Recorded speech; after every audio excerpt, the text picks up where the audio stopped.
I mean, I guess I haven't got masses to say, really, on the banks. But what I have got, I think, is sort of fairly poignant. And that's really that, over the course of the last 5 years, we've seen scandal after scandal come to light. And that's following a monstrous taxpayer-backed bailout that really should have taught them enough lessons to be able to keep their house in order.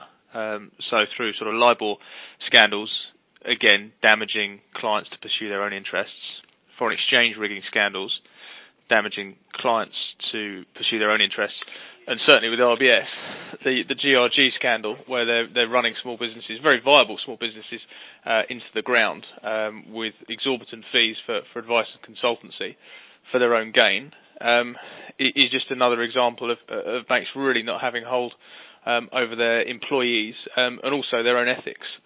I think in a world where you've got so much consumer choice by virtue of the internet, a bank really needs to fight for its business and show integrity in order to keep that business, because you can outsource a lot of functions that banks offer. If you look at peer-to-peer lending, it's grown massively over the past 4 or 5 years and will only continue to grow in one direction. And then at the larger end of the scale, with corporate finance and private equity, businesses have more and more choice away from traditional lending routes. And then if you look at day-to-day services, credit cards, and in our world, foreign exchange, you don't need to use the bank. And as a way of almost voting with your feet, moving away from the bank to someone that actually cares about your business, should serve to add significant value to you, but also as a wake-up call possibly to the banks.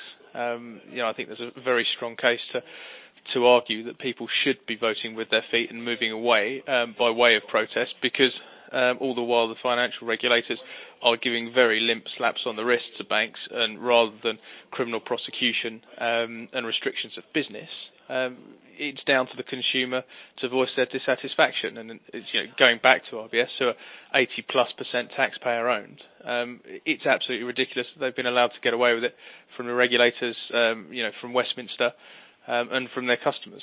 And I think that's probably all I've got to say about it, really.